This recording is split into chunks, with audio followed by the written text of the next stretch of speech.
मैं आपके लिए ईमानदारी से काम करूंगा, क्योंकि जीवन में 2 रोटी चटनी के साथ खाकर गुजारा करने वाला व्यक्ति भी जीवन यापन करता है। पार्टी की टिकट नहीं लूंगा, मैं इंडिपेंडेंट। मेरा वो नहीं है कि इंडिपेंडेंट कर दो, लोगों का दबाव या और पार्टी का दबाव मुझे टिकट दे। मैं ऐसा आदमी नहीं हूँ। एक ऐसे नुमाइंदा जो आपके बीच में है, जिसको आपने परखा हुआ है, जिसको आपने देखा हुआ है। नगर परिषद में प्रॉपर्टी IT के लिए क्या हालत है। अब सत्ता में बैठा है, तो मैं तो इसको ये कहूँगा कि पहले वाली गल नहीं, और अब ये लिख दे ओ मैनू वल नहीं, काम कदा मैनू वल नहीं। नमस्कार, मैं आपके सभी चैनलों के माध्यम से हांसी की जनता, शहरवासियों को, आप सभी को तहे दिल से मैं आपका आभार व्यक्त करता हूं। और मुझे आज जो आशीर्वाद देने के लिए आए हैं, मैं पिछले 40 सालों से लगातार सामाजिक, राजनीतिक, धार्मिक संस्थाओं से जुड़ा हुआ हूं, और मुझे अब की बार ये हुआ एहसास कि काफ़ी समय हो चुका है। मैं राजनीतिक विभिन्न पार्टी और नेताओं के बीच में काम करता रहा। एक आप सब मुझे इस प्रकार से सारी जनता ही जानती है कि मेरी छवि किस प्रकार है। मैं अपने मुंह से इस बात का मुखारबिन नहीं करना चाहता। मैं ये चाहता हूं कि मुझे हांसी शहर की और हांसी हलके की जनता, मैं क्योंकि नगर परिषद का चुनाव आज़ाद उम्मीदवार के रूप में आज विधिवत रूप से आपके माध्यम से घोषणा कर रहा हूं, और मैं सबका आशीर्वाद भी चाहता हूं, क्योंकि आज आपके बीच में, नगर परिषद के बीच में क्या हालात है।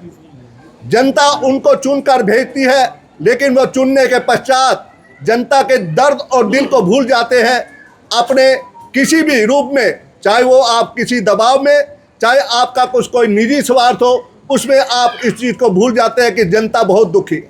आज प्रॉपर्टी ID के बारे में आप सभी जानते हैं किस प्रकार से लोग दुखी है।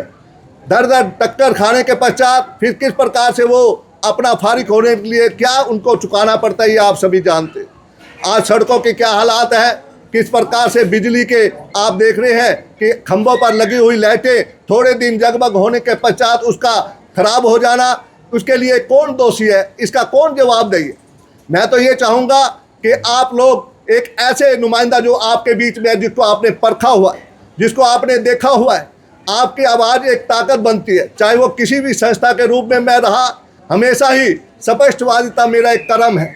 आज मेरे जितने भी साथी आए हैं, कितने भाई आए हैं, सबको मैं एक बात कहकर आया हूँ कि मैं इंडिपेंडेंट चुनाव की घोषणा कर रहा हूँ। आप मुझे आशीर्वाद देने आए।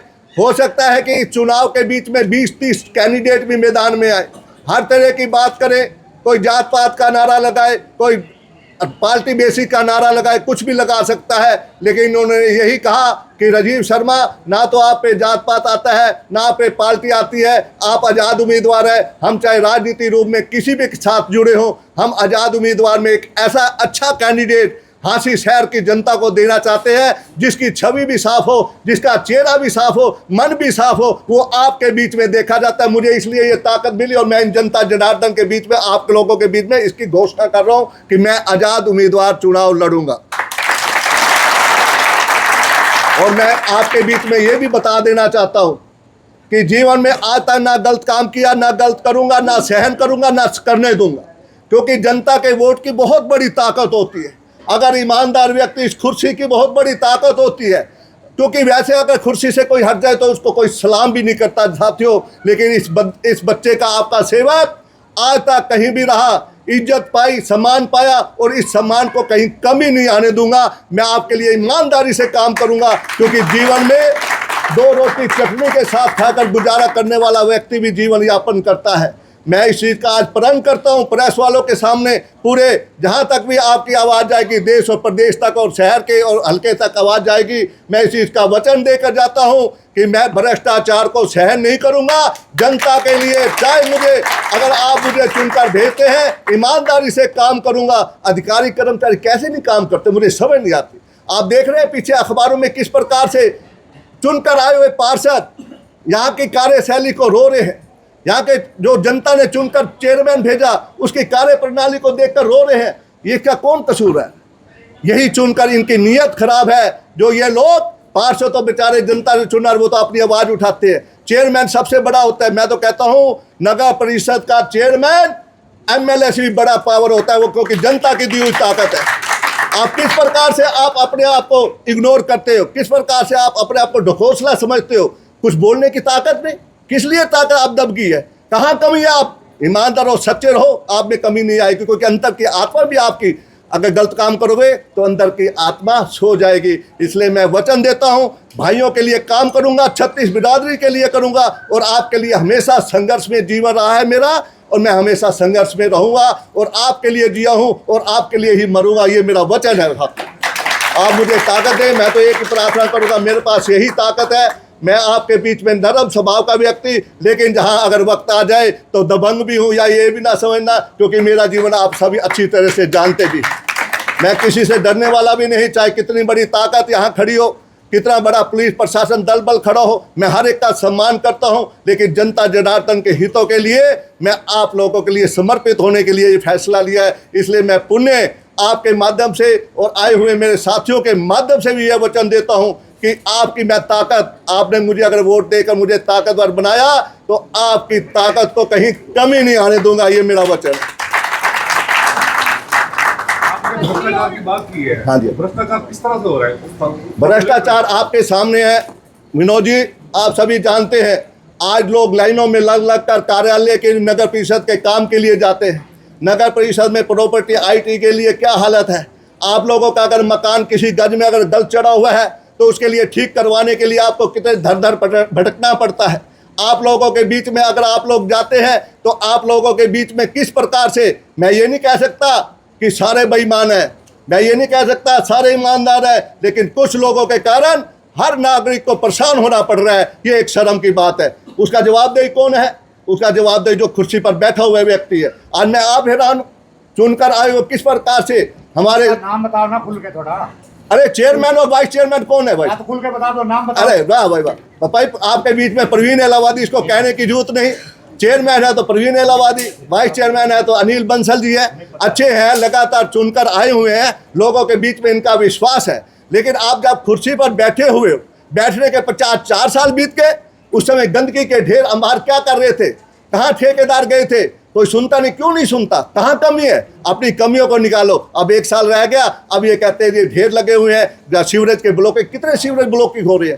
कौन है? किसके पास जाइए? जनता, जनता तो आप लोगों के पास आएगी।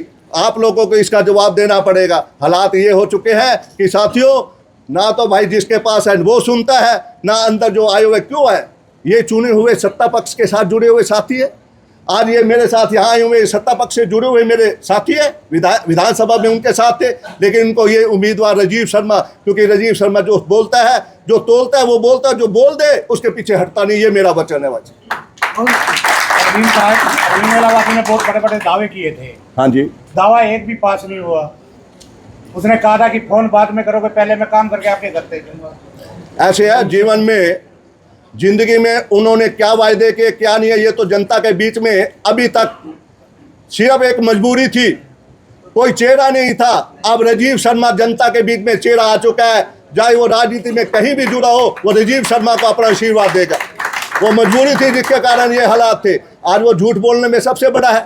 किसी को कह देगा हाँ अभी भेज रहा हूँ जी आपके पास, अभी आपके पास झाड़ू वाला पहुँच जाएगा, अभी गंदगी के ढेर लगे हुए। मेरे को तो ऐसी सूचना आई जब मैं घूम रहा था, कहते हैं कि गंदगी के ढेर लगे हुए, लेकिन उन्होंने गंदगी के ढेर नहीं उठवाए। जब उनके खास आदमी है, और उसके बाद वो व्यक्ति जब किसी और साथी को कहा, एक पार्षद को कहा, तो पार्षद महोदय ने जब फोन करके कहा 2 घंटे में उसका डस्ट भी उठ गया। तो कहाँ कमी है भैया? ईमानदार जीवन जियोगे तो आपकी गर्दन ऐसे नहीं होगी। अगर आप भ्रष्टाचार होगे तो ऐसे चलोगे। इस तरह रहो, ऐसे रहना सीखो, ना गलत करो ना गलत सहन करो। ये राजीव शर्मा की आदत है, इसी कारण ये चुनाव मैदान में आया। राजीव जनता ने सोचा, हाँ जी, ठोक दी, बिल्कुल ठोक बजा के। राजीव शर्मा ने विधानसभा के पास सभी साथियों का कहा करता था कि मैं अब की बार आजाद उम्मीदवार बनूं। कई साथ, हाँ जी। विधायक जी ने चुनाव से पहले शहर में 1000 करोड़ रुपए लगाने का दावा किया था। हाँ जी। हालात कैसी, उसके बारे में क्या कहोगे? यही चीज़ है माननीय पत्रकार महोदय कि उन्होंने दावे, सरकार भी पैसा, नगर परिषद के पास भी बहुत पैसा है, क्योंकि आप लोग देख रहे हैं नगर परिषद अधिकारी कर्मचारी किस प्रकार से जगह जगह जाकर टैक्स भी इकट्ठे कर रहे हैं। मैं ये चाहूँगा पैसे की कोई कमी नहीं, लेकिन आप लगाने की जो दृष्टिकोण है वो आपका ठीक होना चाहिए, उसमें कहीं कमी है भाई। राजीव जी, इस समय शहर के मौजूद लोग आपके एक चेयरमैन की बात, उसका जो कैंपेन था वो आपने संभाला, तो अब इतनी बगावत, इतनी खफा क्यों हुए उन चेयरमैन साहब? नहीं आप भूल रहे हैं, मैं नहीं था उनके साथ, मैं मदन सेठी जी के साथ उस टाइम। हाँ, मैं उस टाइम मैं भारतीय जनता पार्टी के उम्मीदवार के साथ। के बाद मान लीजिए आप सत्ता में आते, जीतते हैं, तो फिर सत्ता की फोटो में बैठेंगे जैसे सामने वाले, तो क्या? ठीक है अनुराग जी, अगर आप लोग जनता जनार्दन का मुझे आशीर्वाद मिलता है, मुझे ताकत मिलती है, तो मेरी ये जनता जनार्दन इस बात का निर्णय लेगी। गोद में बैठना अलग बात है, सरकार में चलना अलग बात है। आपकी नीयत साफ हो, किसी के साथ बैठ जाए, आप गलत काम ना करें, ये मेरा वचन है। राजीव जी, इस समय शहर के मौजूद लोग आपके साथ हैं। हाँ जी। और आज आपने घोषणा भी की है। क्या लगता है आने वाले दिनों में चुनाव के समय ये लोग आपके साथ कंधे से कंधे मिलाकर खड़े होंगे, या आज खाली एक तरह से दिखावापन के लिए पहुंचे हैं? रमेश शर्मा जी, जिन लोगों के पास मैं गया, मैं सबके पास अपना दृष्टिकोण साफ और स्पष्टीकरण रूप में मैं गया।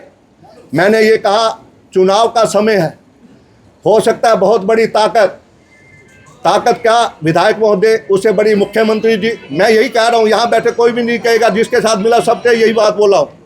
आप पर भी दबाव पड़ेगा, आने वाला कोई उम्मीदवार हो उसके लिए कहीं रिश्तेदारी भाईचारे का भी दबाव पड़ेगा। मुझे अभी बता दो, कहीं पर भी प्रेस कॉन्फ्रेंस में सबकी वीडियो भी बनेगी, क्लिक भी जाएगा, और महानुभाव हमेशा प्रयास हर कोई करता है, ये नहीं कि हर कोई करता है, तो उनके घरों में भी जाएंगे, हर तरह का दबाव भी होगा। हर साथी ने ये कहा हम वचनबद्ध हैं, हम आपके साथ हैं, जो ये यहाँ पर आए हैं, और इससे कई गुना ज़्यादा हजारों की संख्या में लोग जो मुझे अंतर आत्मा से, हजारों की संख्या में अंतर आत्मा से मुझे आशीर्वाद दे चुके हैं। ये बात तो मैं आपको कह देता हूँ, और प्रेस कॉन्फ्रेंस के माध्यम से भी ये बता देता हूँ कि ये जितने भाई हैं, ये 100 गुना बढ़ाकर आपके बीच में जब भी विधिवत रूप से कोई अगला कार्यक्रम घोषित करूंगा, 100 गुना फालतू जनता आएगी ये आपके बीच में। राजीव जी, आपने कहा कि आप निर्दलीय आप चुनाव लड़ रहे हैं। अगर इस दौरान अगर कोई पार्टी अगर आपको टिकट देना चाहे, तो पहली प्राथमिकता कौन सी? क्या बीजेपी के साथ जाएंगे या कांग्रेस के साथ जाएंगे? ऐसे भैया जी, भाई साहब, मैं आपको बताऊं, मेरी जनता, ये जिनके पास मैं गया हूं, इन जनता के बीच में यही प्रार्थना मैंने की, और जनता के बीच में जाकर यही संदेशा भी दे रहा हूं कि आप ही मेरी पार्टी, आप ही मेरे नेता। मैं इस स्वरूप में इन जनता के चरणों में आया हूं, और मेरा ये स्वरूप लगातार चलता रहेगा। अगर किसी पार्टी ने किसी नेता को अगर ये कैंडिडेट अच्छा लगता हो तो इसको आशीर्वाद दे दो, निर्विरोध बना दो। अगर आपको कैंडिडेट पसंद है, तुलना करके देख लो, नहीं तो भाई नहीं लेंगे आप टिकट? नहीं लेंगे किसी पार्टी की? पार्टी की टिकट नहीं लूंगा मैं, इंडिपेंडेंट।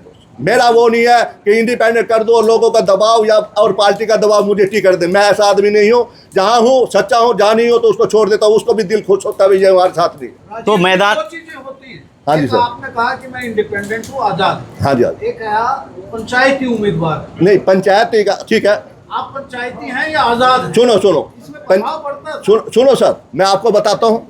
मैं इंडिपेंडेंट घोषणा लोगों के बीच में जाकर करीब में मैं कैंडिडेट के रूप में और प्रेस कॉन्फ्रेंस करके मैं घोषणा कर रहा हूँ। पंचायती उम्मीदवार वो होता है कि पंचायत इकट्ठी कर ले, उससे मैं निर्णय करो भी किसको खड़ा करना है, किसको खड़ा नहीं करना।